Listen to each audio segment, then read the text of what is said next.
اللهم فرج عن أهل فلسطين، اللهم انصر أهل فلسطين. اللهم إنهم ضعفاء فقوهم، اللهم إنهم مغلوبون فانتصر. اللهم إنهم مغلوبون فانتصر، اللهم إنهم مغلوبون فانتصر. اللهم تقبل شهداءهم عندك في أعلى منازل الشهداء. اللهم واشف جرحاهم يا رب العالمين، واحفظ حيهم يا رب العالمين في تمام العافية والستر. واقبل دعاءنا لهم يا الله يا الله يا الله، وانصرهم على عدوهم وعدونا يا مولانا. اللهم احفظ بلادهم وبلادنا يا رب العالمين. اللهم آمين. بسم الله والصلاة والسلام على رسول الله. اللهم صل وسلم وبارك عليك يا حبيبي يا رسول الله. ازيكم اخواتي وبناتي الغاليين؟ يا رب دايما تكونوا في احسن حال. تعالوا النهارده نعمل غدا بسيط كده، احنا لسه خارجين بقى من شهر كريم ورمضان ومصاريف وهلك بصراحة. فتعالى نعمل غدا جميل وبسيط وفي منتهى الجمال وكله من البيت. بواقي بقى من الحاجات اللي كنا عاملينها في رمضان، لحمة معصجة كانت في الفريزر، لفة جلاش برضه في الفريزر. فيلا نعمل حاجة حلوة كده وغدا جميل وكله من البيت، على ما نبقى نظبط التلاجة ونشوف ايه اليومين الجايين مع بعض هنعمل ايه، ونظبط البيت تاني من اول وجديد ان شاء الله.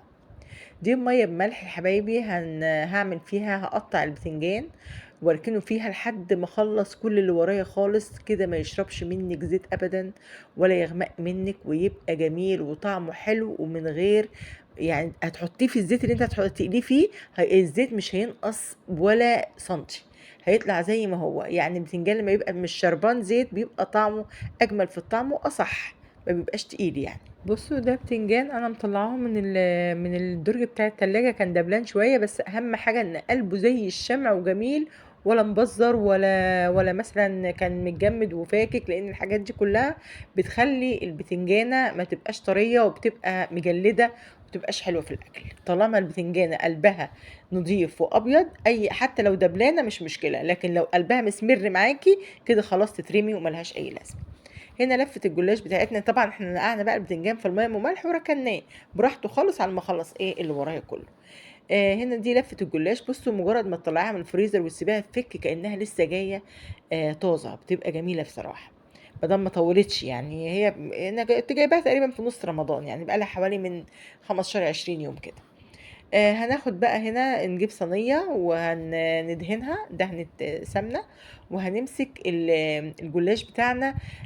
هنعمله، انا بعمل رقين رقين، يعني ورقتين ورقتين، ما بمسحش بالسمنة على ورقة ورقة، لا هو كده كده بيتسقي في النهاية اللي هو الجلاش باللحمة ده، وبيشرب من بعضه اهو زي ما انتم شايفين. اول ورقه انا هفردها في الصينيه كلها اهي. بصوا انا بفرد هنا بمسح الصينيه مسحه سمنه كده اهو زي ما انتم شايفين، وهفرد الورقه دي هفردها كلها في الصينيه. انا لما باجي اعمل جلاش باللحمه، يعني جلاش حادق او جلاش حلو، لازم اقفل الحروف، يعني اخلي الحروف طالعه لبره، بحيث ان انا اقفلها على الحشو. لكن اللي هو الرق الاول ده بتاع الصينيه لازم تفرديه كامل في ارضيه الصينيه، عشان ما تبقاش الجلاش من تحت مجزأ، لا يبقى حته واحده برضو تحت زي فوق. احنا نجزأه النص مفيش مشكله اهو.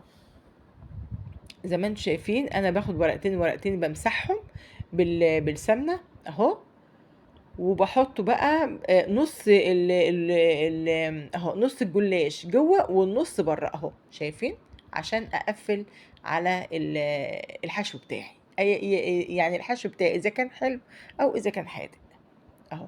بصوا دي لحمه اللي كانت في الفريزر اهي، بفككها برضو من اللي احنا معصجينها في رمضان اهي اهو. ان اليومين دول بنمشي نفسنا بالبواقي اللي باقيه عندنا لحد ما الدنيا تظبط كده وايه، ونبدا نظبط ثلاجاتنا ونظبط بيتنا تاني، لان بصراحه الواحد بيخرج من رمضان البيت بيبقى فاضي خالص، يعني فطار بقى وضيوف وعزومات والولاد بيبقوا كلهم موجودين.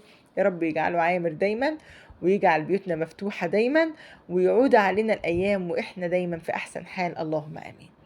هنا زي ما انتم شايفين انا بقفل اهو، وكل ما تقفلي جزء تديله مسحه بالسمنه زي ما انت شايفه كده، ما تقفليش الاجزاء من غير مسحه السمنه دي اهو. لما بتقفلي بقى على الحشو بتاعك كده ما يطلعش من الحروف وما ينحرقش منك، وتطلع الخرط اللي هي حتى الخرط اللي بتطلعيها من الحروف بتبقى اجمل من اللي في النص كمان، بتبقى فيها سنة القرمشة كده وبتبقى تحفة. انا من الناس اللي بحب الحرف قوي، في حلو او في حادق. بصوا احنا هنا بقى قفلنا على الصينية، هنجيب الباقي هنبدأ نظبط الوش علشان يبقى تحت زي فوق اهو. بصوا انا هنا بدي تطبيقة، يعني بمسك الجلاشة هنا بقى واحدة واحدة مش اتنين اتنين. بديها مسحة السمنة واديها تطبيقة وايه، واروح مظبطاها كده واخدة نص الصينية عشان يعني تدي رق مليان، والناحية التانية بعملها بنفس الطريقة وبنفس النظام. في الاخر خالص بقى بروح جايبة الجلاشة الاخيرة وبروح مدياها اهو زي ما انتم شايفين، بروح فرداها على وش الصينية عشان تبقى متساوية، والف بيها الحروف اهو زي ما انتم شايفين بالتفصيل كده.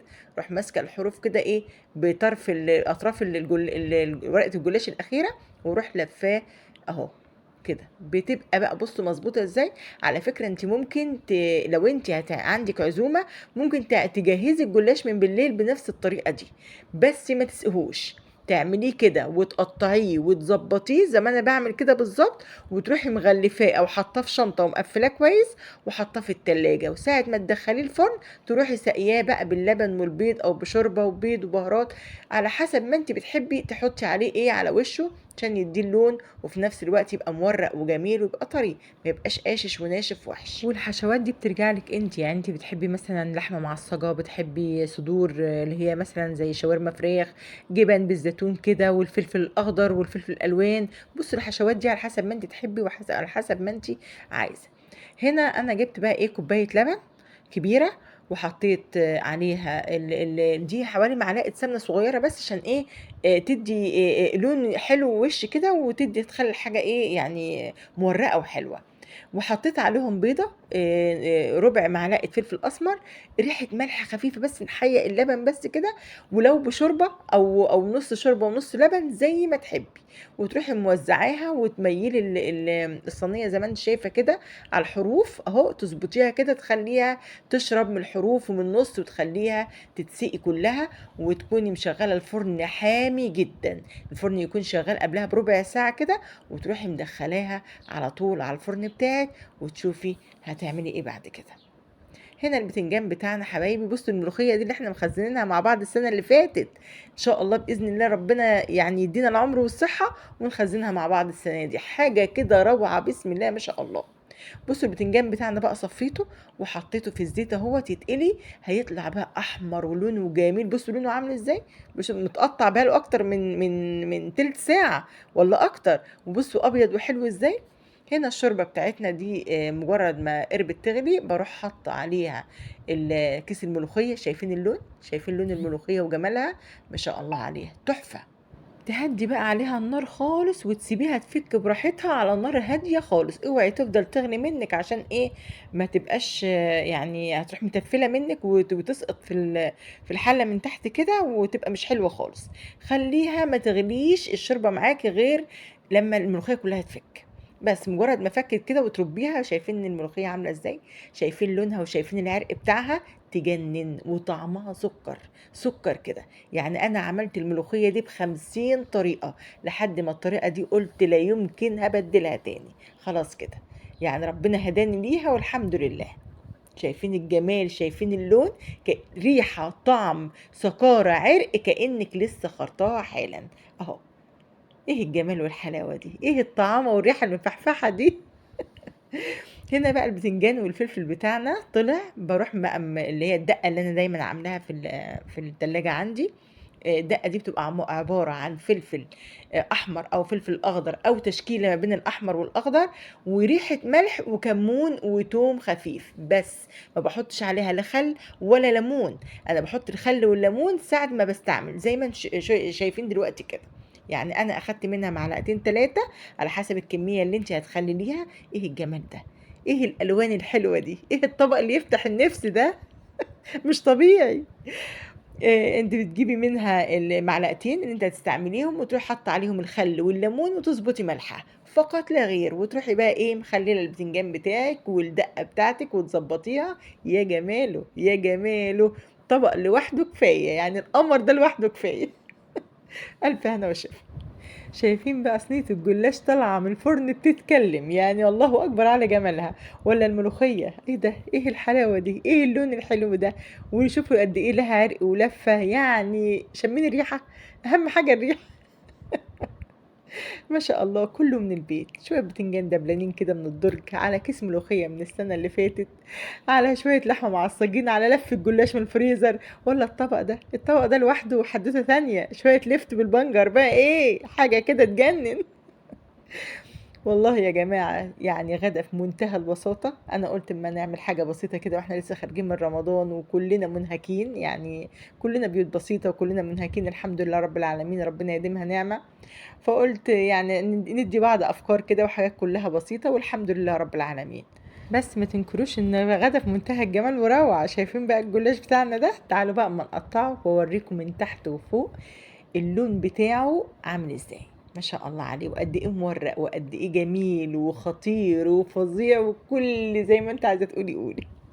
الف هنا وشفا. ده طبق البتنجان بشويه الملوخيه لوحدهم يكفوا يا احلى غدا، يعني حتى لو من غير الجلاش. تعالوا بقى بصوا بقى في التقطيع. بصوا الخرطه بخرطتها بتطلع ازاي، لا فكه ولا في حاجه طالعه من الجنب لحمه. ليه؟ عشان احنا مغلفين الحشو مقفلين عليه. بصوا قد ايه مورق وجميل. شايفين تحت زي فوق واحمر ولونه حلو وشكله حلو ازاي، ولا طعمه ما شاء الله. والله يا جماعه انا يعني بديكم وصفات بسيطه في جميله، جمال مش طبيعي، مش طبيعي بجد. بألف هنا وشفا. اعملوا الحاجة زي ما انا بقول لكم عليها كده، وهتدعوا لي من قلبكم ان شاء الله. وهو ده المطلوب، مش عايزة اكتر من كده. ربنا يبارك فيكم وفي بيوتكم يا رب، ويجعل دايما عامر، ويتود علينا الايام واحنا في احسن حال. اللهم امين يا رب العالمين. اهو يا جماله يا جماله بجد يعني. قشش بقى تحت وفوق كده، وروعة روعة روعة. انا كان نفسي احط في قلب اللي على اللحمه زيتون، بس انا عندي بقى ابني الصغير لو شم ريحه الزيتون في الاكل ما بياكلش.